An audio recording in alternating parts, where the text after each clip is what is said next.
How's everybody doing? Good. How are you? Good. Questions, go ahead. I got nothing, so. Have you been out recruiting all week, or have you spent time with the team? I haven't seen most of the guys I haven't seen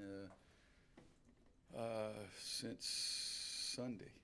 Yeah, I saw a couple of them that came by on Monday, and then I left and didn't get back till after midnight last night. So I haven't seen, like I say, I think I saw a couple of them Monday just coming by the office, going by the locker room. But we had Monday off, if I remember right, and then Tuesday, Thursday, we did run and shoot. Wednesday was off, and then today. Are there any glaring components of film study from Virginia? Yeah, just not taking care of the ball early, the quality of our shots, and I think we rushed some of them. But defensively, we weren't nearly as good as we needed to be. I think that neither team offensively was very good, but I think their defense was a little better than our defense was. In the last two games, Ohio State closed 35-12. Virginia had that 16-3 run in the second half. Is there one or multiple common threads between both those runs? What went wrong with you guys? I don't know that there's a common thread, but it's a game of basketball. You're going to have a lot of weird runs. In both games, I think that we didn't handle the toughness, the pressure of a close game and being able to fight every possession. I think that we didn't handle that as well as I wanted to. And you have so many games that really every game, you have so many games that every possession is really important, and you got to fight through and guard every possession, get the best shot you can get every possession, and I don't think we did either one of those. Coach, do you guys practice any at Carmichael this week? We're going to practice there tomorrow. That'll be our only day we'll practice there. What are some of your sentimental moments and memories of coaching in there? It was just a great place to coach. The enthusiasm, the noise, it was a tremendous home court advantage, which is what I liked. And you may have heard the story when Coach Smith said to staff, he said, "Is there anything you guys want in this new building?" And my reaction was, "I want the closest seat in the Smith Center, to be just like the closest seat was in Carmichael." And he said, "We'll go measure." And so I did, and came back and gave it to him, and supposedly that's what they did. So, but it was just the enthusiasm, the noise factor, the attention from the crowd was just off the charts. Do you remember the last regular season game there? Was that state? Yes. Yeah. Remember how Adamo made the last basket and made such a big deal out of it? Yeah, if I'd known that, I'd run over and block the sucker. And nobody knew he was going to do that, but I thought it was great for Jimmy. Is this And something I that could have you- blocked his shot. We were both old, but I was younger, I think, at that time. Is this something that you'd like to see continue maybe once a season, or? I don't know. I mean, you guys, there's so many things that go into it. The season ticket holders that not getting games, and not getting in there necessarily. There's no simple answer to it.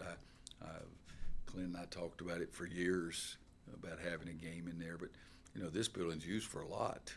I mean, we got a graduation going on here. We had a lunch in there today, so it's graduation Sunday.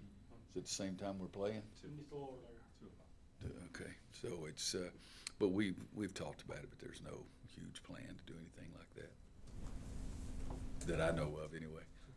Would you like to see that, though? Would you play one? No, I don't think you can, guys. I mean, you're paying a lot of money to have seats, and but there's a lot of things to consider. I mean, budget-wise, did we get some sponsors to help this? Is this questions I shouldn't even freaking ask? Let's just keep talking about basketball. Okay. Yeah. I mean, no, seriously, guys. I mean, you got 21,750. You don't have to be a nuclear scientist to figure out, okay, we're going to let 7,000 of you watch this game. It's in today's college athletic world, you need money. Is there anything else about that last game against State that you remember? Anything else that stands out besides Valgano's last shot? Yeah. Coach Smith came back out and waved at the crowd and thanked the crowd. That's what I remember. Coach, how nice is it to have Jeremiah Francis and Anthony Harris now available, just trying different things offensively? They played 2 days last week. I have no idea. I put them in the game just because I ticked off. And as a coach, you do some things that are sound fundamentally. Sometimes you do things by the seat of your pants. But neither one have worked with the first group at all.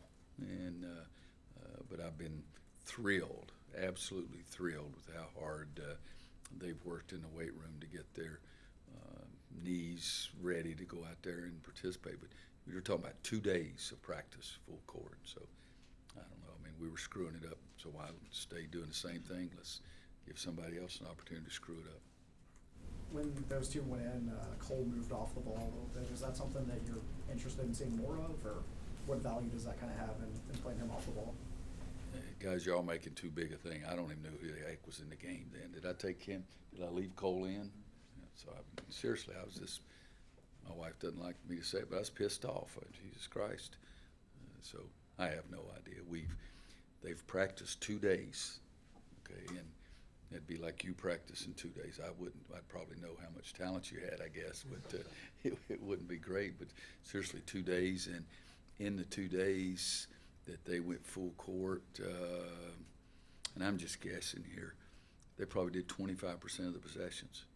I mean, because for Jeremiah, for example, on the white team, it was Smith, parentheses, O'Hands, parentheses, Francis. So they got 1/3 of the possessions.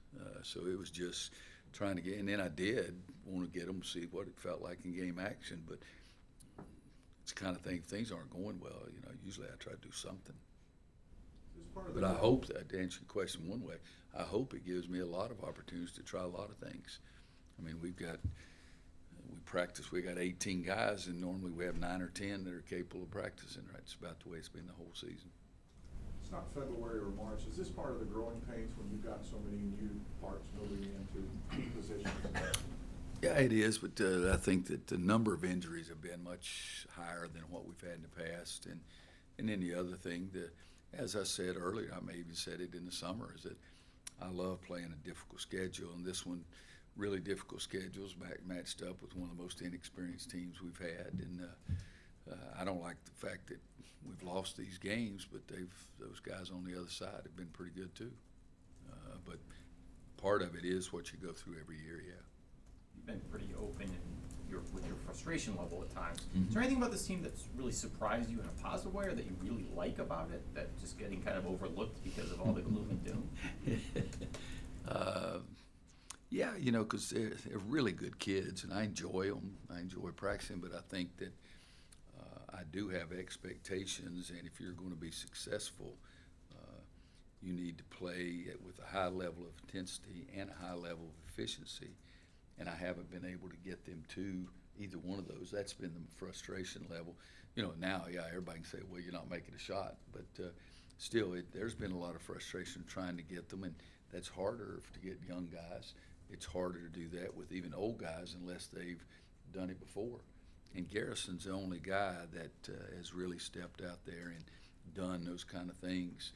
We have B-Rob and Andrew and Leakey who've played some, but they've never been pushed out, and win or loses depend on how they play.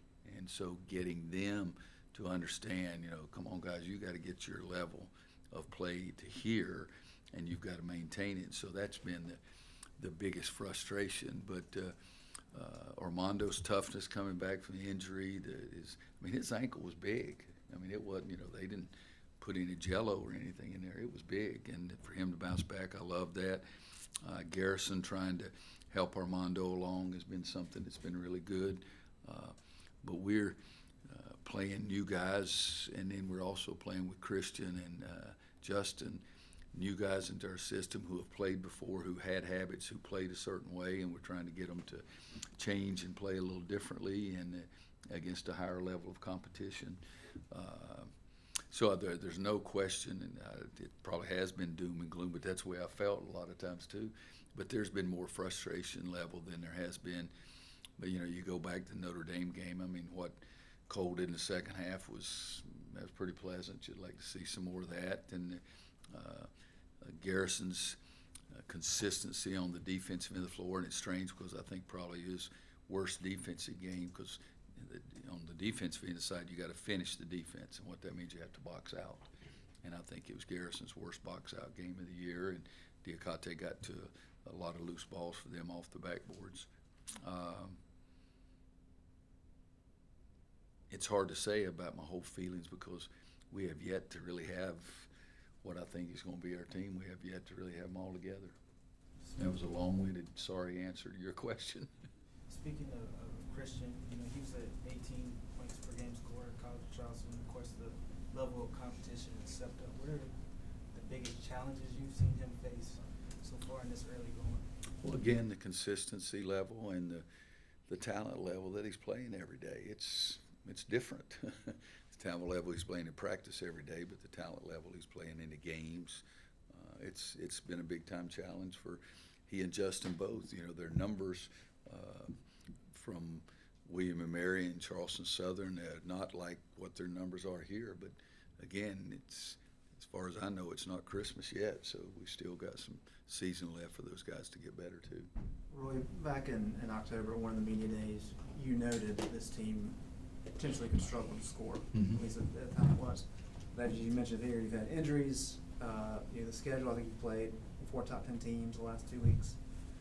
Are we making too big of a deal about the scoring issues? Is it part of the process? That's a good question because I've asked myself that. I mean, a lot of teams play good schedules, and we've played really good schedules in the past. I think our last 4 years, I think we're number 1, number 6, number 1, something like that with strength of schedule. But this is by far the most difficult schedule. I mean, guys, you can say, we played 4 ranked teams. We've played 4 that are in the top 10, and there's a difference. With each one of those little groupings that you go down, there's a tremendous difference. And I don't know the answer to your question because I've been more frustrated perhaps maybe not thinking enough about, hey, what I say all the time, that other team's got a chance to play too. But mine is more just, before a little bit for Luke's, my frustration has been more just do what I tell you to do. If the other guy's better, he's better. If he's bigger, stronger, faster, or whatever. But just do what I tell you to do. So that's been the frustration level with me. But it remains to be seen. Like I said, it's not Christmas yet, and we've still hopefully got a lot of basketball left to play. I'm not ready to run the flag up or anything like that. We're still going to practice probably 65 more times, so I'm not going to give up and still go to practice every day for sure. You said back in October that Leakey was an X factor for this team. Where is he in that process right now? And is it matter Hurt. of 1 or 2 things happening and everything kind of falls into place? All I can say, guys, is he hadn't been healthy yet. It's hard to play the game when you're hurt. And I've taken him out of 3 or 4 games. I don't know how other to say it other than the fact that we still haven't seen Leakey healthy yet. And I think if he does get healthy in my lifetime, I think it'll be a better basketball player than he has been so far. Statistically speaking, this team looks kind of similar, just on paper, to 2014 in the sense you had one guy who could really shoot, Marcus, a couple of young big men who were coming through, James Michael had, like Garrison, kind of knew what he was doing, and then you had a bunch of young guys. JP Tokido kind of like Brandon in terms of being asked to do something he hadn't done before. Have you noticed any similarities between those 2 groups, or had that come to mind previously? It hadn't come to mind at all, and when you're talking 14, I'm trying to remember who all was on the 14 team. I tried to throw out as many names. You did give me a bunch of names there too, because I was trying to remember was Reggie had gone, is that correct? Yeah. Reggie was not on that team. That was Isaiah and Kennedy's freshman year. Oh, yeah, Leslie okay. And Pardon? Leslie was on that team. Leslie McDonald. Yeah. on that. And Nate Britt's freshman. Leslie is a senior, came through a couple of big times for us, 21 I think here against Duke in the senior game. But there were a few more guys probably that team that had played, but I'll look at it and see. But to answer your question, I hadn't thought about that bunch at all. The one thing that I know is with that bunch, so that was Marcus's junior year, sophomore year.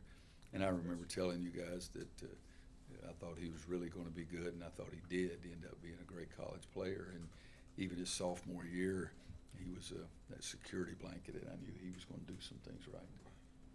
All-American, all ACC that year. Yeah. Bro, you mentioned your frustration. How are the guys handling all this? Are they motivated to get better? Are they equally as frustrated? How have they been? Oh, there's no way kids are ever going to be as frustrated as a coach is. Jesus Christ, after the game, they're wondering what kind of pizza they're going to eat. I'm wondering what the hell went on during the game. I'm sure they're frustrated with 3 losses, and I'm sure they're frustrated with the way they've played sometimes. But don't dwell on it. Just get better. Just get better.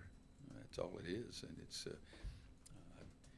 if kids put in as much attention to detail and study as the coaches did, they'd be a lot better. But that's not the world we live in, and it's not any condemnation towards them. I mean, they got class going on. They've got some other things going on. They got girlfriends or hopeful girlfriends, and parents talking to them. I mean, but no, I've said many times, Jared Hass came closer to me than any player I've ever coached because he truly hurt, and it hurt for a long time when we lost or when he didn't play well. And most of the time, kids, they get over it in the first 38 seconds. Anybody else? Coach, there was the talk of Cole's leadership in the preseason. What have you seen now in game situations that kind of punctuates what you thought in the preseason? Well, his leadership has still been more by example. He's not one of those guys that talks a lot and says, "Come on, guys, everybody in here." But he set an example through the preseason by doing by far the best job in conditioning program, every test we did, and the whole thing. And during the games, he's competitive as he can be. He thinks he can make every shot. I'd say I want his shooting percentage to go up, so I've got to get him to trust everybody else more, trust what's going to happen, and not take it upon himself to try to do too much. I think that's probably the biggest problem he's having right now is he feels like he's got to do more and trying more things, but he's still, I think Garrison, and they're working on it right now for the entire first 9 games. There's no question Garrison, grade-wise, has been our best defender, but I think Cole's probably second. And some other guys ought to be mad because I think Armando might be third. And so some of those older guys should be mad that they're not playing better themselves on the defensive end of the court too. Most of us have somebody more experienced or talented that we can talk to when things aren't going well, but who do you talk to in a situation when you're trying to figure it out? Oh, my staff. When I was a younger coach, I would talk to Eddie Fogler and Coach Smith, Coach Guthridge a lot more. But now I talk to my staff. I'm not afraid. Last week I had a great conversation about some things with Larry Brown. I'm not afraid to talk to Mark Few or Tommy Izzo or Lon Kruger, those guys, because I trust them so much. I'll talk to Mark after our game next week. We'll both have a good conversation about what we think of each other's club. Tony Bennett and I exchanged some things after the game, and we agree, what's going on. But I don't have those kind of people that I had early on. But I trust Steve Robbins, for example. He's been with me 25 years. He knows what's going on even more than Coach Smith were, if Coach Smith were still here, because he's there every day too. So how crucial was it to have a guy like Eddie Fogler? Pardon? How crucial was it to have a guy like Eddie Fogler and others early in your career? Well, Eddie taught me so much during the 8 years we were together. It was incredible, and I'm not a guy to, call people and talk on the phone 100 times a year or anything like that, except prospects, and I don't even like calling them. But Eddie's like a brother to me. Eddie and I talked basketball a couple of times and have this season, and Eddie's been to a couple of practices, but he's been great for me, one of my mentors, and shared so much with me, particularly during those 8 years. When you become a head coach, when Steve, for example, Steve Robbins was head coach, we'd talk, once every 2 or 3 weeks. You're busy. You don't just call a guy up and, what'd you have for dinner kind of thing. It's if you have a question, or if you have something, you call them, but they got problems and things of their own. I've called CB, I've spoken to Jared, and but I'm the worst guy in the world on the phone, guys, because I hate it. I'd rather get on an airplane and fly 5 hours and go in and nod at you as you leave to go off the floor because I can't see you play than I had to get on the frickin' phone one time. When you talk to kids nowadays, they're holding it like that because they're doing something with their hands, and so they're not paying attention to what the crap you're saying. All right, thanks, everybody. Thanks, guys. Get Brandon Robinson in here momentarily.